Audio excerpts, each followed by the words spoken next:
Q is constant. What is meant by Q? Heat energy. Heat energy is constant. So let's discuss work done during adiabatic expansion.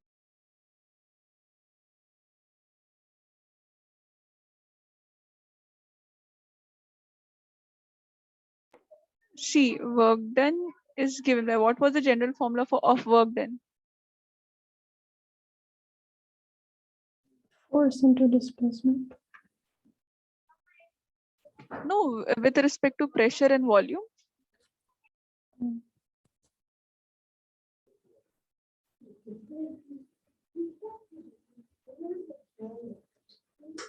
2.303 nRT log 10. No, the formula of work done with respect to pressure and volume. Whenever volume is changing, what is the formula of work done?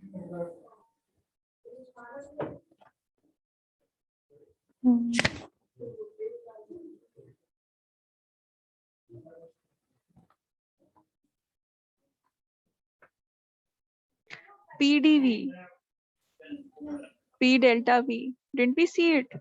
P delta V. Okay. From V1 to V2. Now see, what was the relation of pressure and volume in case of adiabatic expansion?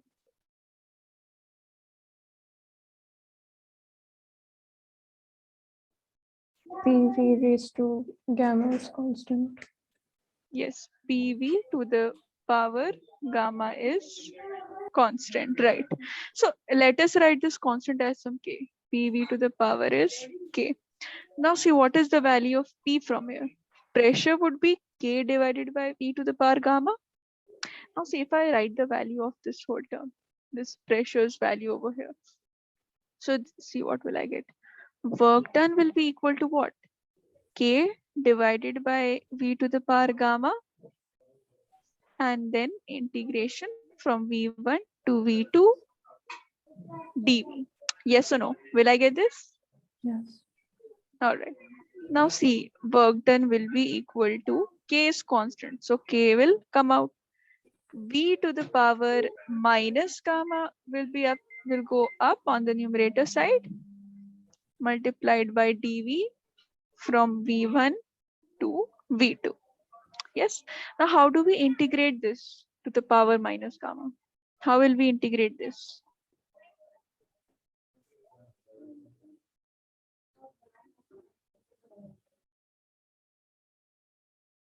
See, K is constant, so K will definitely be out. How will we integrate this?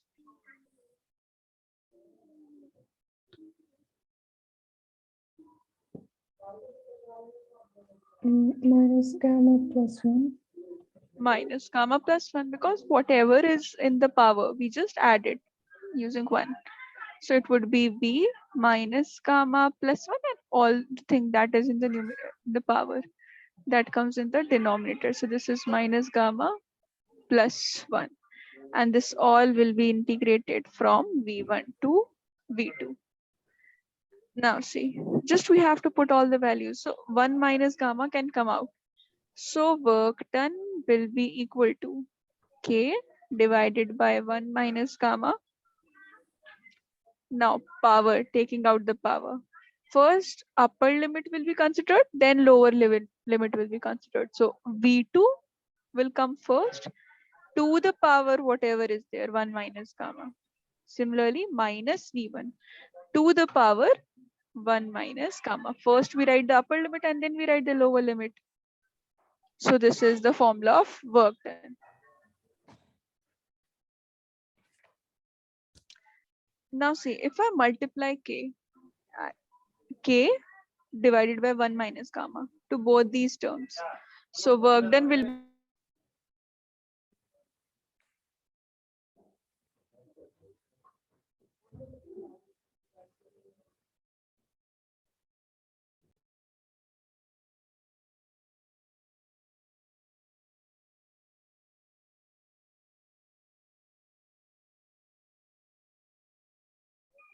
now see, using this relation, P1 V1 to the power gamma is equal to P2 V2 to the power gamma. This is actually constant. This is the value of the k that we have. Yes or no? Using Adiabatic's normal relation. Now see, if I write the value of k, p1 v1 to the power gamma and p2 v2 to the power gamma into this. So see, what will I get? Work done will now be equal to p2 v2 to the power gamma, and then what is left over here? v2 to the power 1 minus gamma minus. Similarly, over here I can write p1 v1, so it would be p1 v1. Then this term, I have written the value of k right now, so v1 will be v1 to the power 1 minus gamma. This whole is divided by 1 minus gamma. So just if I modify this, what I've written, this will be work done is equal to P2, V2 will be there, and the powers will get added. So this will be gamma plus 1 minus gamma. So gamma will get cancelled, then I'll get 1 only. Similarly, it would be P1, V1 divided by 1 minus gamma. Okay, what is ideal gas equation? PV is equal to nRT. Yes, right. PV is equal to nRT. Now see from here, from this equation, PV is equal to nRT. If I write the value of P2V2, what will I get? It would be nRT2. Similarly, P1V1 would be what? It would be nRT1.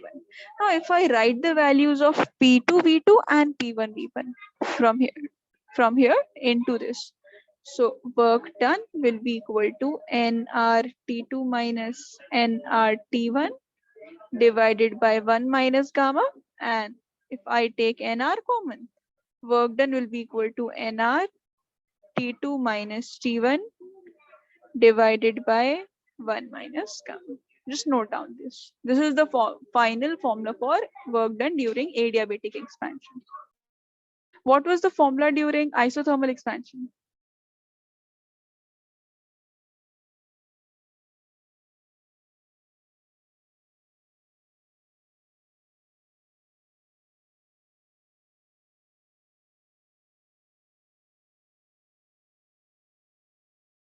Yes, what was the formula for isothermal?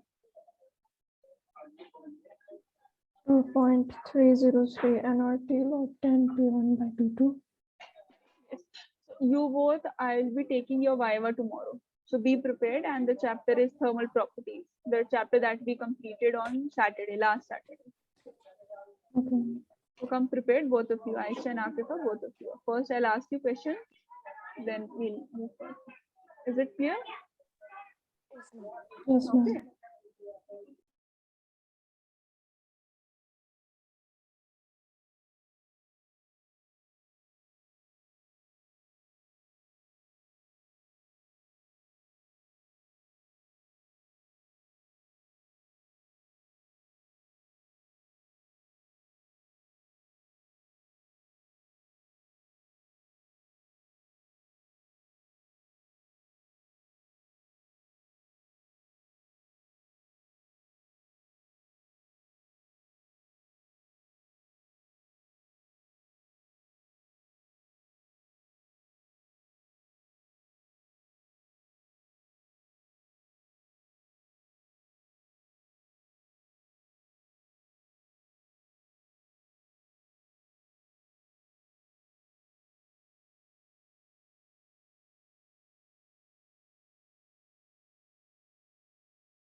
Ma'am, can you scroll down?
Done, ma'am.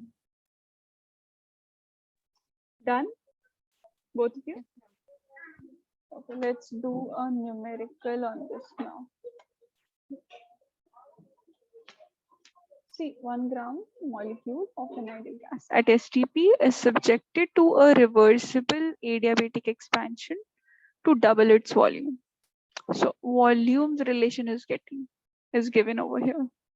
We have to find the change in internal energy in the process. So see, change in internal energy, you have to relate it to the first law of thermodynamics. Do one thing, at least find T2. What is the second temperature? First temperature is given, T1 is given, gamma is given. You have to calculate T2. First tell me what is T2 coming and use the formulas wisely. All the three that you have. Which relation you should use? Pressure, temperature, temperature, volume, pressure, volume. Just first find out what is this T2 coming. And send me the answer in the chat box.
See, how we'll get T2.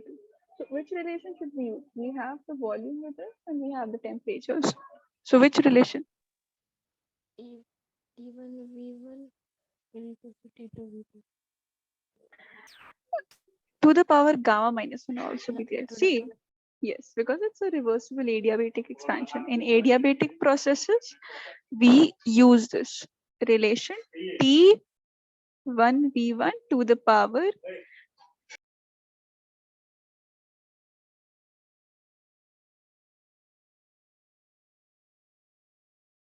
this will be equal to T2 V2 to the power gamma minus 1. Now see, tell me what all the things are given. T1 is provided to us as 273 Kelvin.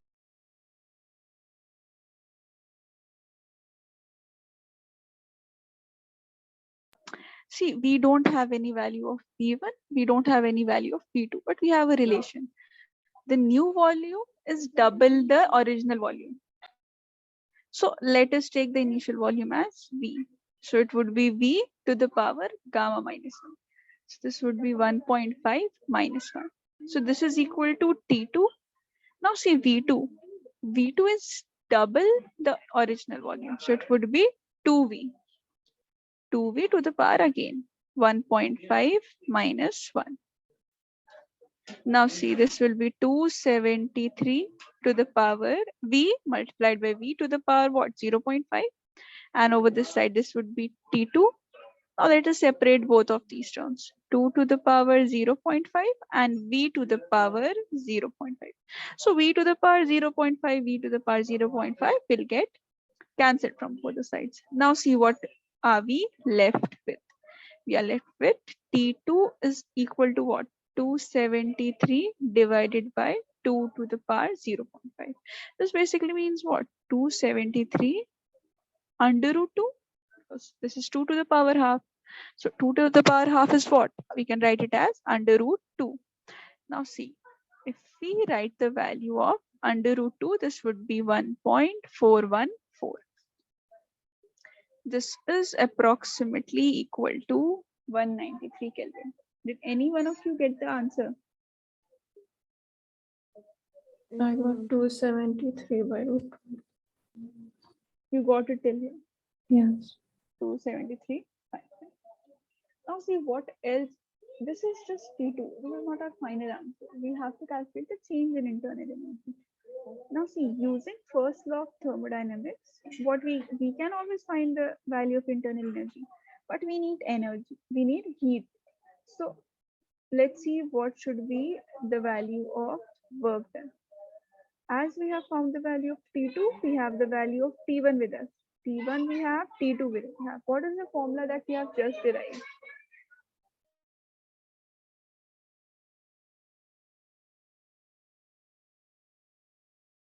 nRT2 minus T1 over 1 minus gamma. 1 this one only that we had calculated, just this one. See, nR T2 minus T1 divided by 1 minus gamma, because we don't have the value of pressure, we don't have the value of volume, so but we have the value of the temperature, so we should use this nR T2 minus T1 divided by 1 minus gamma. All right, now see, when you will write all this, what is the value of R? Work done will be equal to, this will be 1 multiplied by R, this will be 8.314, 193, 273. So this will give 193 minus 273, so with this will give minus 80 divided by 1 minus gamma, that is again 0.5. So work done will be, this will come out to be approximately, see, minus minus will get cancelled, 2 will go up, this will be 160. So 160 multiplied by 8.314, this will be 1330.24 joule. This much of joules is the work done. Now see, delta Q is equal to delta U plus delta W. So we have calculated delta W. We have to calculate delta U. What is the value of this? delta Q.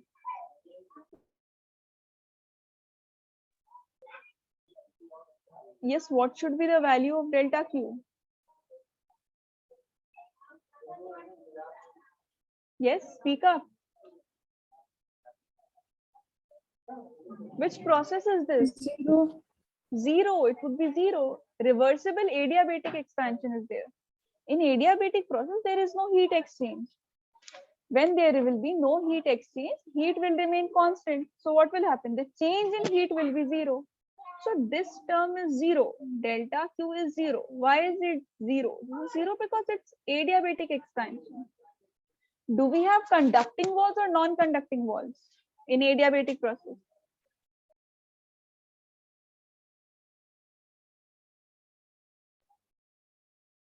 Do we have conducting or non? Are you people studying, revising or not? Non-conducting.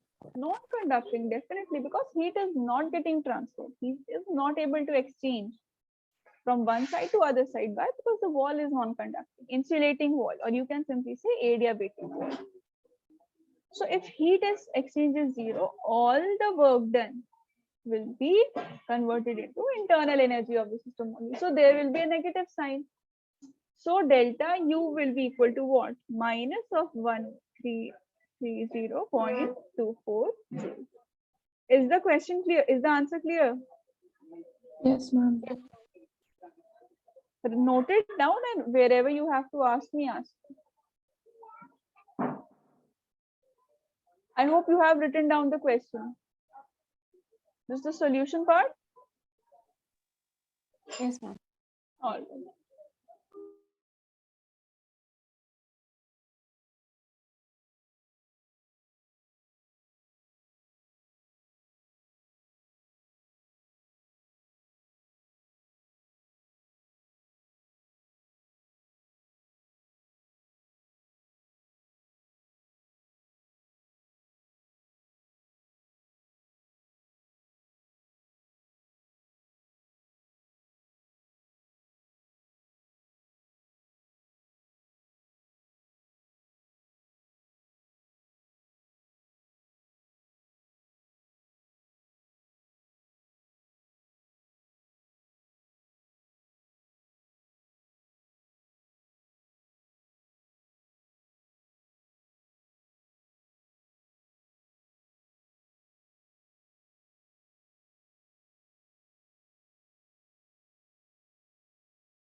Ma'am, can you scroll down?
Done.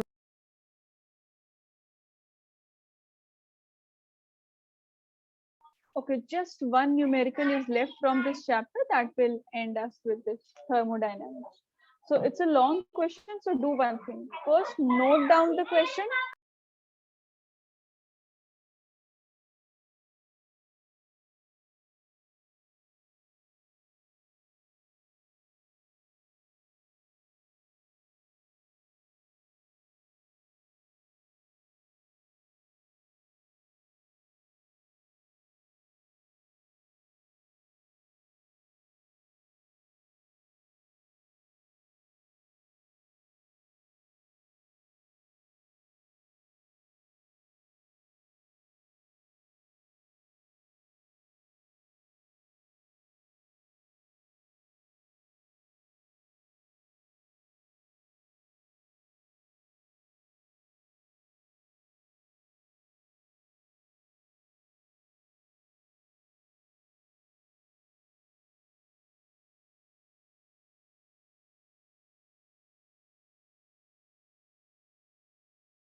Make this graph as well. First, note down the question. Try the first part at least.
See, for the first part, you will find the work done for first ABC, find it for work done for AC.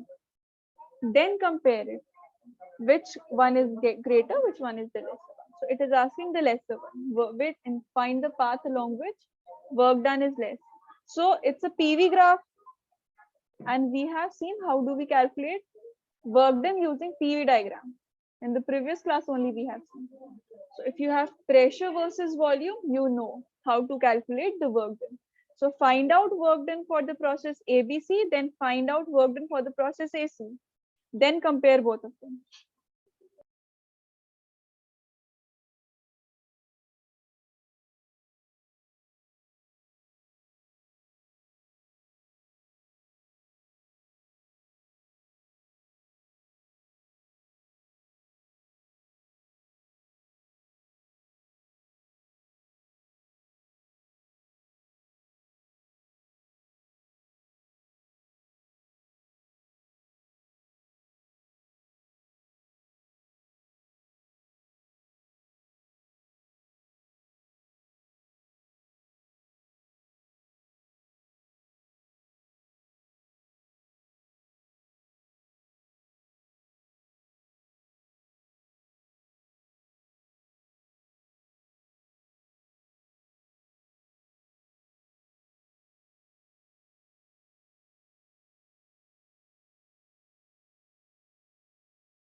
For the second part, you have to use first law only, first law of thermodynamics that we have seen. So second question will be done using first law of thermodynamics only.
Yes, so what's the work done under ABC coming?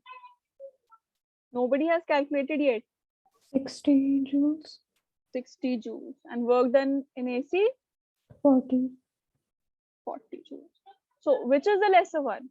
AC or ABC? AC. AC. So it would be AC only. So work done in case of, for the first part. See, work done in case of ABC. This will be simply 14 multiplied by 4, 15 multiplied by 4. That will give 60 joules. And work done in AC. This will be half 5 plus 15 multiplied by 4, the trapezium's area. So this will be 42. So obviously the question's first part's answer will be work done under AC. Did you try the second part, Akifa? No, ma'am.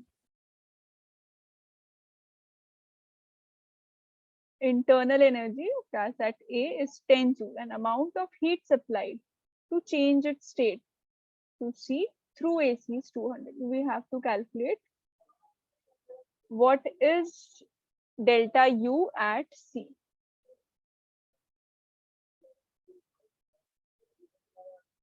C for the second part. U at A is given as 10 joules. Now from A to C, you travel, then delta Q of AC is also given to us, 200 joules. Now see, we have to find out what is UC. So delta Q is equal to delta U plus delta W from first law of thermodynamics. So this is for AC if we write all of these for AC. This will be 200. Delta UAC, we are unaware what is delta UAC, but we know what is WAC. WAC is what? You have only calculated, that is 40. So delta UAC, this is what? 160 joules. Now see what is meant by delta UAC. Delta UAC means UC minus UA. This is what is meant by delta UAC. So this is what? 160. So UC minus 10 will be 160. From here you can say UC will come out to be 170 joules. So U means internal energy at C will come out to be 170 joules. Is it clear? Yes, ma'am. See, for the third part, you have to find out heat. UA is given as 10 joules. UB is given as 20 joules. Work done for the full AB, it will be 0. You have to calculate delta Q. Simply again, you can use first law of thermodynamics only. Delta Q is equal to delta U plus delta W.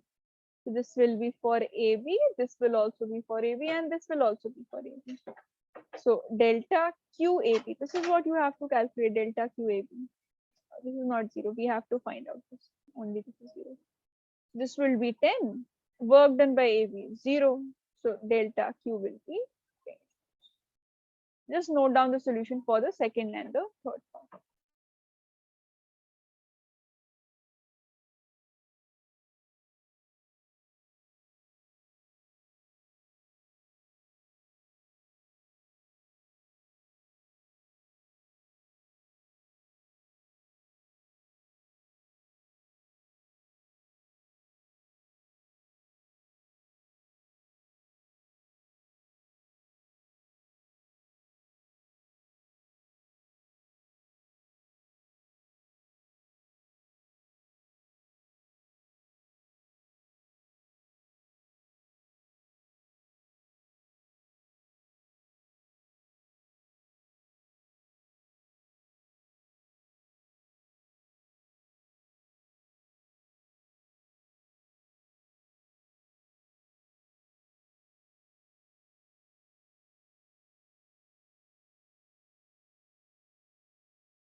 Done. Okay, just take 2 minutes, just go through this whole chapter thermodynamics. Wherever you have doubt, ask me right now. Then otherwise, if everything is fine, then we will begin with kinetic theory.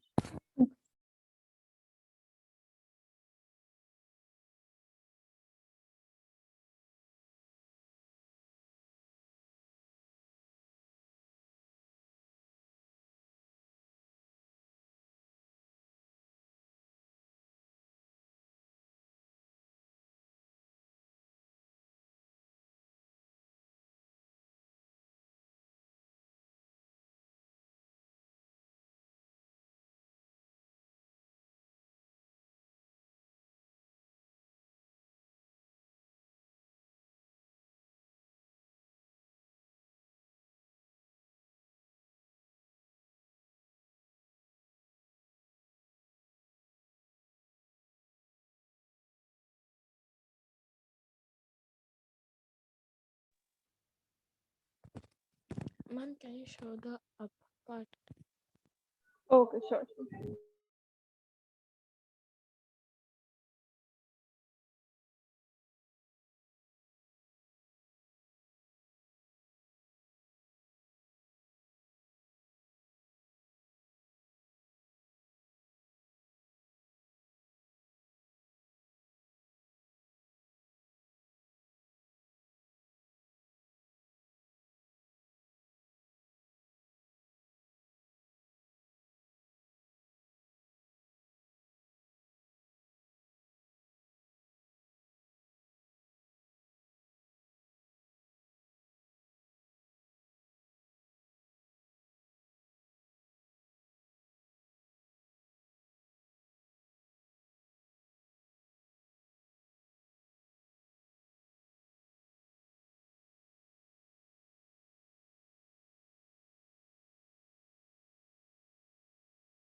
Ma'am, can you scroll down?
Done, ma'am.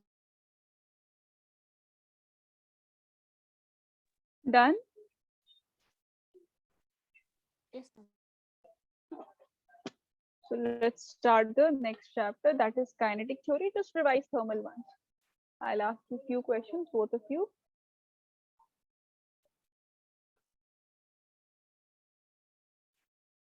Now see kinetic theory. See the concept that matter is made up of atoms or molecules which are in continuous random motion. That is known as the kinetic theory. So since the theory assumes that matter consists of particles in motion, it is usually called kinetic theory. So that's why we have this chapter, kinetic theory. So what is an ideal gas? What is a perfect gas?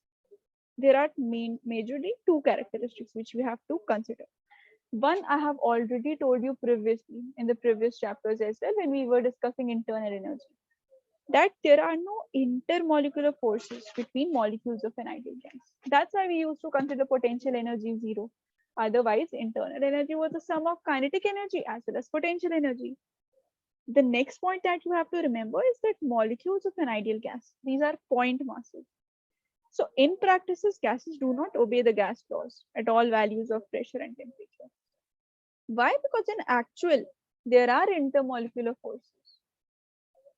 So an ideal or a perfect gas is that which obeys the gas laws at all values of temperature and pressure. But is it practically or is it in reality possible? This is not possible. Why? Because the molecular forces will be existing between all the molecules of the gas. So that's why all these conditions that these are point masses, these are not applicable in case of real. So in case of perfect or in case of ideal, you say those which obey the laws, whatever are the laws that we'll be discussing just right now, at all the temperatures and at all the pressures. Now see, first law that we have is the Boyle's law. It gives us the relation between pressure and volume. How are pressure and volume related? So this you must have covered already in chemistry. Just a quick recap of what is Boyle's law. Pressure is inversely proportional to volume. And this is the graph that we'll be getting because of inverse relation. So this means if I take volume onto this side, this will give me PV is constant. So if you have two various volumes, if you have two various pressures, how can you write it? You can write it simply as P1 V1 is equal to P2 V2. So this is the first law, that is the Boyle's law. This gives us relation between pressure and volume. So pressure is inversely proportional to volume. Then we have Charles law. This gives us relation between volume and temperature. Now see again in this also. When is this case, when is this condition possible? PV is constant. Try to recall from the previous chapter, we have seen this, where PV was constant. At a constant temperature. See, when we were discussing isothermal processes, we have seen temperature was constant and only in that case, pressure was inversely proportional to volume. So PV is constant is valid only when the temperature is constant. Similarly, the next one that we have, Charles' law, which gives us the relationship between volume and temperature. This is valid only when the pressure is constant. So if the pressure is constant, volume is directly proportional to temperature. That's why we are getting this straight line graph. So as by which whatever amount the volume will increase, with that similar amount, the temperature will also increase because they are directly connected. So if you wish to write it in terms of constant, it would be V divided by this T is constant. So if you have two various volumes, you have three various volumes, you have three different temperatures, you can simply write it as V1 by T1 is equal to V2 by T2 is equal to V3 by T3 is constant and so on. Because the ratio is constant, ratio of volume and temperature is constant. Next that we have is Gay-Luzik's law. It gives us the relation between pressure temperature. So if pressure and temperature are directly proportional, this means which quantity is constant? Means volume remains constant. So if volume is constant, then pressure is directly proportional to temperature. So what will be the nature of the graph? Again, it will be a straight line, and P divided by T will be constant. So you can write it as P1 by T1 is equal to P2 by T2 and so on. Now see, if I combine all these three equations, I know the relation now. I know pressure is inversely proportional to volume. Now we all know that volume is directly proportional to temperature and pressure is also directly related to temperature. So if I combine all of these, means P is inversely proportional to V, P is directly proportional to T, V is directly proportional to T. This will be P1 V1 divided by T1 equal to P2 V2 divided by T2. So this means what? PV divided by T is actually constant. And that value of that constant we have as RT, nRT basically. N. So if number of moles is 1, then we can only write the constant as RT. So PV is equal to nRT, that's how, which we have already used a lot of times.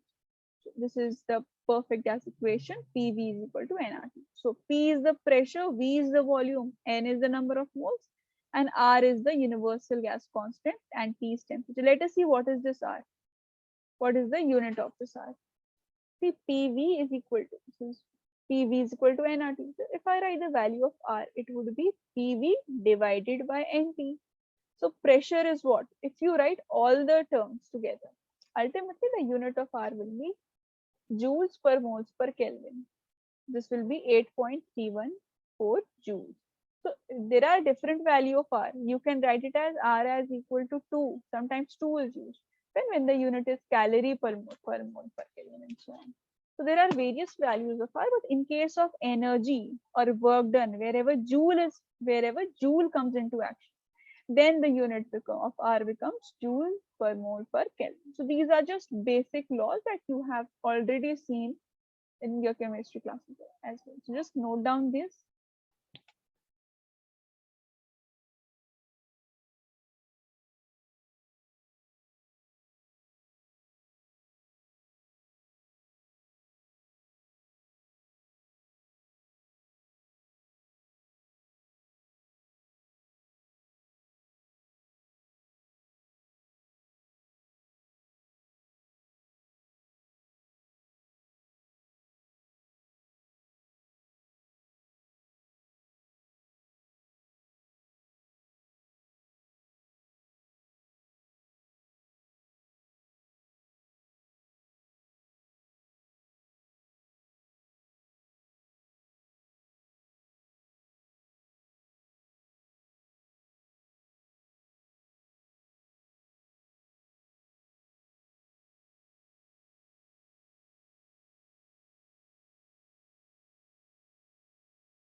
you scroll up?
Ma'am, can you scroll down?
Ma'am, can you scroll down?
Done, ma'am.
Done, ma'am.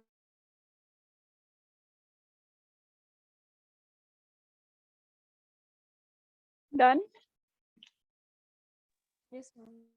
Yes, ma'am. All right. Now let's discuss what are the postulates of the kinetic theory. Like for an ideal gas or for a perfect gas, what are the assumptions that we have? See, first is that all the molecules are identical. All the molecules which are present in the container, those are identical. Second postulate says that total volume of these molecules, like if this is the container and I have put some gas over here.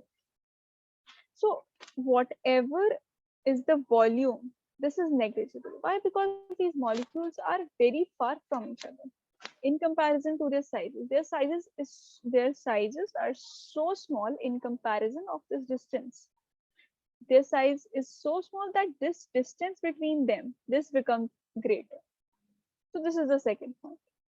The third says the one only which I have told you in the starting, that these are considered as point masses, or if they were as hard spheres.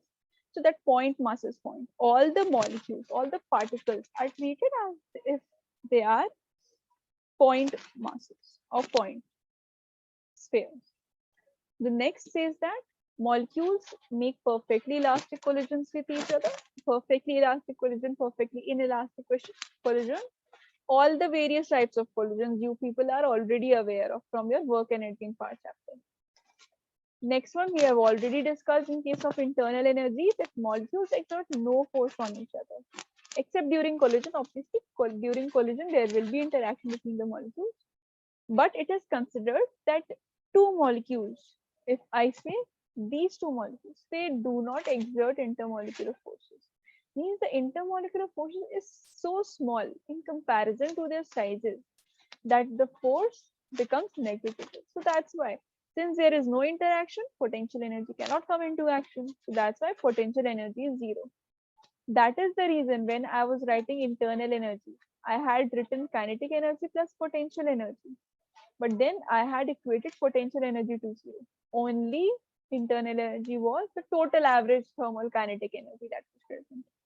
And the molecules obey Newton's laws of motion. All the three laws of Newton's motion that have been stated, these are obeyed by the laws. Just remember one thing, these all are hypothetical postulates. In actuality, in reality, for any gas you consider, hydrogen gas, oxygen, whatever, these postulates are not applicable. Because obviously, how can two molecules not exert force on each other? So this is just an ideal situation, ideal case has been considered, and the postulates for them are as we have discussed. Now there's one more thing, law of equipartition of energy. See, we know that average kinetic energy, or do you know the average kinetic energy associated with each degree of freedom per molecule. What is degree of freedom? What are the various degrees of freedom for every molecule that we'll discuss? in a few minutes only. Now see, regarding this, what is this law of equipartition of energy?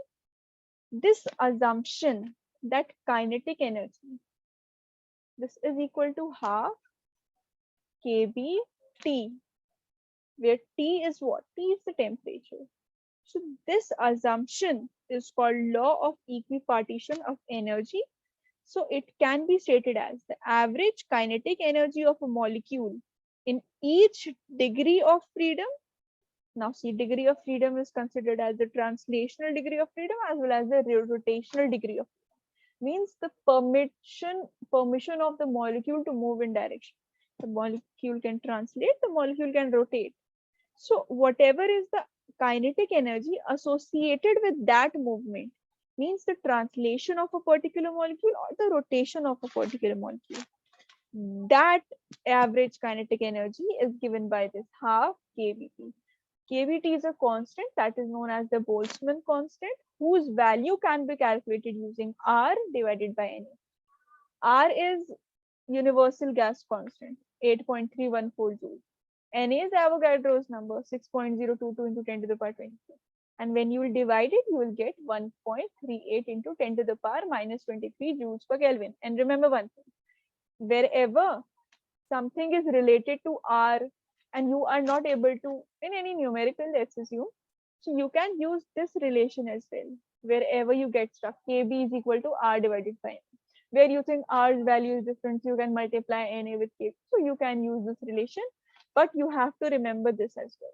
Because many a times in questions, this won't be mentioned. Boltzmann constant's value, you have to remember only. So the value for Boltzmann constant is what? 1.38 into 10 to the power minus 23 joules per Kelvin. So this was associated for one molecule. If we just consider it for 1 mole, what will happen? I have to divide this term by Na, means half kBT. If I multiply it by Avogadro's number, that will give me it for 1 mole. And the Avogadro's number multiplied by Boltzmann constant is what? Kb into Na is what? R. So that will be half RT. So half kBT is for what? This is for 1 molecule. Energy associated per molecule. And this is for what? This is energy associated per mole. This is known as the law of equipartition of energy. Clear? Yes, ma'am. All right, just note down the postulates. We'll discuss later. Or you can even write it down. We will discuss it later. With when we'll be doing degree of freedom, this will get clear. N into F into RT divided by 2. This is the energy for degree, for let's say F is the degree of freedom. Here we didn't consider the degree of freedom. If degree of freedom is mentioned to you, what is degree of freedom? We'll learn it down. Just note it down. We'll discuss it.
Ma'am, can you scroll down?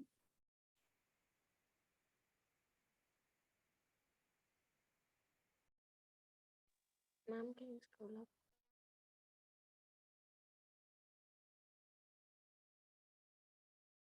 This postulates portion, Aisha? Yes, ma'am. Okay.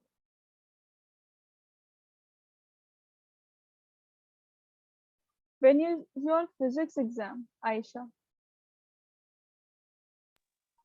Ma'am, the date she did not come. They only said the exam starts from 3rd March. Okay, 3rd March. And Akifa, yours also starting from 3rd, 4th March only. Ours is from 17th March. Okay, 17th March, fine.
Ma'am, can you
Ma'am, can you scroll down?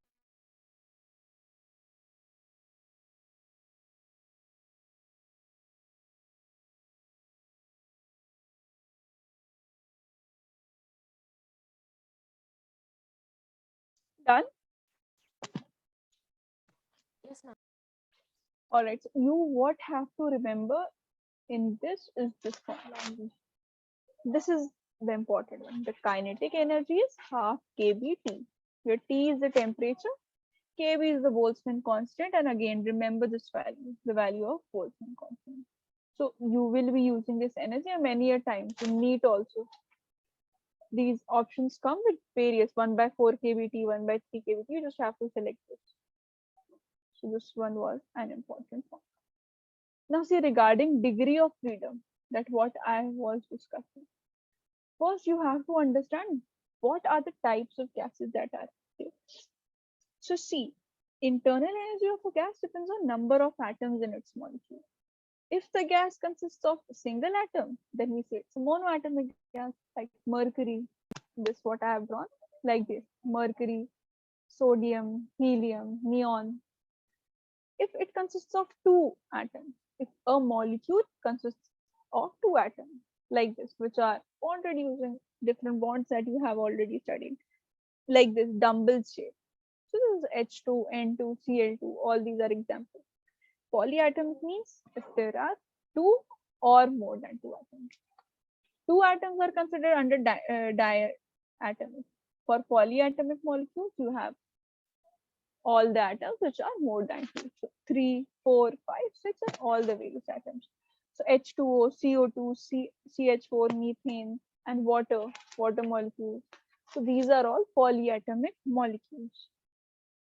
So we have one more, triatomic also. So specifically in case of polyatomic, if there are three molecules like this, water, CO2. So there you can write it as triatomic molecule also, which consists of three atoms. All right. Now see degree of freedom. What is meant by degree of freedom? So as it's written over here also, the degree of freedom means number of independent ways the molecules can possess energy. See, the molecules of a monoatomic gas can have only what kind of energy? Only one translational kinetic energy. Why? Since the molecule of a monoatomic gas can have a velocity only in one direction. Means either it can have it in y direction or in x direction or in z axis. Because the molecule is one only. So that's why what we get a molecule, we say that a monoatomic gas has 3 degrees of freedom only. Why 3 degree? Either in x-axis or in y-axis or in z-axis. These are 3 independent ways in which monoatomic molecules can possess their energy. So that we are getting 3, that is the degree of freedom. So this is a general formula. F equals to 3n minus k. F is the degree of freedom. 3 multiplied by n. N is the number of particles in the system. Like for monoatomic, it will be 1. For diatomic, what will be the number of particles? 2. System and surrounding we have discussed in thermodynamics. So if we are considering this n, this means we are considering it for a particular system. So if monoatomic gas is there, so this becomes our system. So whatever number of particles are there, we'll be writing them as n. So for monoatomic, the number of molecules is only single. So that's why we write it as 1 for n equals to 1 for monoatomic. So it would be 2 for diatomic. Minus k. Now see, k is the independent relation among particles that I'll let you know as we'll discuss one by one. So let's see for this monoatomic. Monoatomic, as I've told you, for monoatomic n, let's see the value of n for all of this. Monoatomic, diatomic, and triatomic. Mono, single, so n will be 1. Di, 2, so n will be equal to 2. Tri is what? 3, so n will be equal to 3. So till this part, is it clear? Now see, independent relation among molecules. What is meant by this? What is this K? Monoatomic molecule, is it interacting with any other atom? No. No, because it's a single atom only. This atom has no other atom to interact with in this system. See, there must be other molecules, but as I've told you, when we consider system, we consider only that portion which is under the consideration. Rest of the part becomes a surrounding thing. So because this has no interaction with other, that's why K is 0 for monoatomic. But see, for a diatomic, if I say these are the two molecules which are, let's say, bound by hydrogen bond or any covalent bond, this molecule is related to this and this molecule is related to this. So that's why diatomic molecule has K as 1. Regarding triatomic molecules, see, these are 3 molecules. This, in case of a polyatomic molecule, unless it happens to consist of molecules all along a straight line, it has no axis about which its moment of inertia is negligible. So it can have kinetic energy of rotation about 3 mutually perpendicular axes. In Y, in X, in Z, in this way. Like I can, let me show you for one. If this is the axis, so for Y it would be what? If let's say we are considering Y axis, if Y is there, other particle will be over here. The other particle will be along the negative side of X. So that's why we say it has 3 degrees of freedom. It has 3 degrees of translational freedom as well. That's why we write K as 3, because one molecule is over here, other molecule is here, other. And number of molecules are how much? 3. Now see, if we put all of these in the formula that we have seen, this formula, F is equal to 3n minus K. See, you have to remember the degree of freedom. This is just a calculation. N equals to 1, K is 0, F will be equal to 3. So degrees of freedom for monoatomic gas is 3. For diatomic, it will be what? 3 multiplied by 2, this is N. This is 3 is a constant, minus 1, this will be 5. N equals to 3 into 3 minus 3, this is again N, this is K. Over here, this was N, this was K. This is N, this is K. So degree of freedom for monoatomic is what? 3. Degrees of freedom for diatomic is 5, and degree of freedom for triatomic is 6. Are the degree of freedom clear? Yes, ma'am. So just note down this diatomic, monoatomic part and the degree of freedom.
Ma'am, can you go?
Done, ma'am.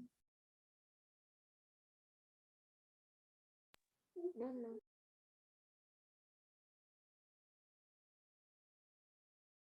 All right. Now let's see one more little topic is there from this chapter. This is not a very big topic. It will get completed right now. Another few minutes. See pressure exerted by an ideal gas. Understand first what is the theory behind it. And I have written all the things in advance so that it saves our time. See, pressure is caused by a gas. This is a result of collisions of the molecules with the walls of the container, as well as they collide with themselves also. And that this point we have been discussing, I think, past few weeks. So when molecules collide with the walls, they transfer momentum to the walls. So the total change in momentum per second, this is the force exerted by the walls. So then the pressure on the walls is force divided by the area. So that is what I have written. The momentum along the x-axis. If m is the mass of the molecule, vx is the velocity. What will be the momentum? Momentum is what? Momentum is basically the product of mass and velocity. So momentum will be m into v. So for px means momentum along x-axis. This will be mass multiplied by velocity in x-axis. Now see, if one molecule is moving, remember your relative motion in 1D. If a molecule is moving in this direction and the other molecule is moving in the opposite direction, two molecules are moving in opposite direction. So if you consider this as positive, this as negative, what happens? The other becomes negative. What is the result? How do we get it? If I say m Vx is the momentum and mvx is the momentum over this side. So this will be what? Minus mvx, because velocity will be negative in this. And this will be minus of this. This means final momentum minus initial momentum. So what is initial momentum? Initial momentum is mvx, this one. What is the final momentum? Final momentum is what? Minus mvx. Why is there a minus sign? Because these are moving in opposite direction. Remember relative velocity in one direction. Is this clear? Why I have written minus vx and why I have written plus mvx? Yes, ma'am. All right.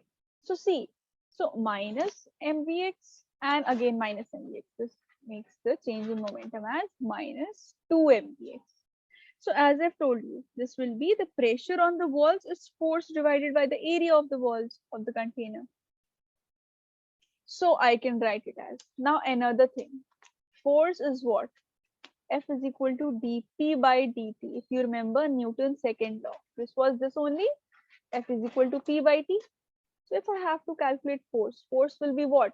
Minus 2 mvx. That means this pressure divided by time. So pressure is equal to force upon area. So on solving all of these, the final answer, the expression of pressure that we get. See, since the collisions with each other are assumed perfectly elastic, both the kinetic energy and momentum are conserved. If you remember the characteristics of perfectly elastic collision, what were the characteristics? The kinetic energy and the momentum were conserved throughout. So the average momentum with which all the molecules strike the walls, this is not changed by the collisions with one another. What one loses, the other one simply gains. So if you calculate the pressure's value, this will come out to be pressure is 1 by 3 small m n by capital V square. Now let us understand what are all the terms that are given over here. P is the pressure exerted by the gas that we are calculating. 1 by 3 a constant. M is the mass of the molecule. Mass of each molecule of the gas. This is M. Now N is the total number of molecules. All the molecules that are present in the container. Mass of each was small m. N is the total number of molecules in the container. Let's say I have a 6.022 into 10 to the power 23 molecules are present. So what you will write instead of N? You will be writing Na, the value of the number of molecules. V is the volume of the container. And V square, this is root mean square value. Root mean square represents the average, or you can say mean value of all the squares of the components of the velocity. If I say, let me expand this root mean square. If I say there are various velocities, V1 of a molecule, for the molecule V2, for the molecule 2, the velocity is V2. For the molecule 3, velocity is V3. For the molecule 4, velocity is 4, and so on. Because there are so many molecules inside the container. Now see, if I take the average velocity, root mean square. These are three terms. This velocity is made up of three terms: root, mean, square. Now see, what actually we should do? We should first take the root, we should then take the mean, then we should square it, because this is what is the velocity. It says root mean square, RMS speed. But see, what do? What happens is that first we square them all. Means it will be V1 square, this will be V2 square, this will be V3 square, this will be V4 square. Let's say Vn is there, some nth molecule is there, so it will be Vn square. So square part is done. Then the next part is we have to go in the reverse order. So then you have to take the average or the mean value of all the squares of the components of the velocity. This will be what? V1 square plus V2 square plus V3 square up to so on. What? Vn square divided by how many molecules are there? N number of molecules are there. It's a capital N. Capital N is the number of molecules. So this is what? This is the average velocity. This is the mean velocity, you can say. So this is the average velocity. Now see what is left. The last is mean is covered, square is covered, mean is covered. What is left? Root is left. So we average, or you can say the root mean square speed will be, simply you have to put an under root to this term. V1 square plus V2 square till Vn square divided by n. So this is basically root mean square speed. So this V bar square, I have written the final value of root mean square. So if you are provided with various velocities, you have to concise it. First, you have to take the square, you have to take out the mean, then you have to take out the root. Is it clear? Yes, ma'am. All right. So you can even write this equation in various forms. See, you can write it as this also. If you take the volume of container as L cube, supposedly a length is given, length of the container is given. So you can write the pressure as 1 by 3 nm capital either small L cube and then V square. You can substitute it this way also.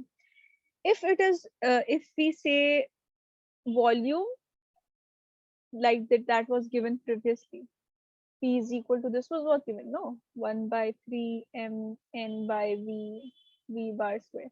So if you take it over here, this becomes PV is equal to 1 by 3 m n v square. So it might help you, this PV. So you have to understand the importance of this equation. The quantities on this left hand in this equation, these are macroscopic, means large scale quantities, and quantities on the right hand side of this equation are microscopic or the molecular level quantities.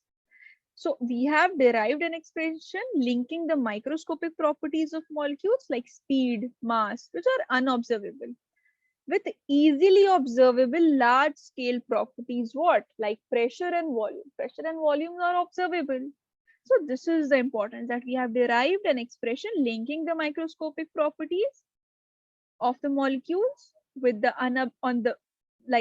unobservable quantities like speed and mass, with the easily observed large scale properties such as pressure and volume. Is this clear? Yes, ma'am. Yes. So just note down the pressure part also. Write down the derivation. Wherever you have to ask me right now.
Ma'am, finish school.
Done, ma'am.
Done, ma'am.